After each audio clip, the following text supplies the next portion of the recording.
topi merah nah. Oh, jangan pakai topi merah. Motor ini latih jongkit-jongkit no sampai. Nah, Nunduk dia. Oh, masker, topi merah adanya. 5 menit.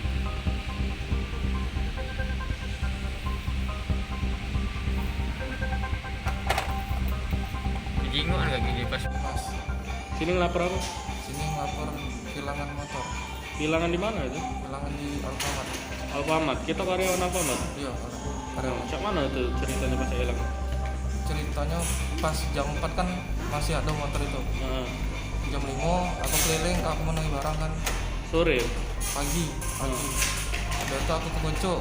Aku ngomong sama kan aku nak branded duit untuk dikirim kan. Nah, Nah, pas aku turun lagi sekitar jam 5:30, ada lagi motor.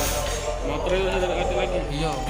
Aku tanya kawan, dia tidak tahu juga katanya. Dia Posisinya lagi- digembok tak motor? posisi digembok sama dikunci setang kiri.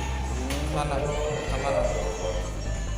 Tanya kawan tak tahu nggak motor itu. Iya. Pas karena di CCTV, masih di CCTV ya, tadi kejadiannya jam 5:05. mau berapa kali? Tanya dewean bu. Ya kan, Posisi tempat sepi ya? Posisi sepi itu lagi hujan. Toko masih buka ya? Toko masih buka.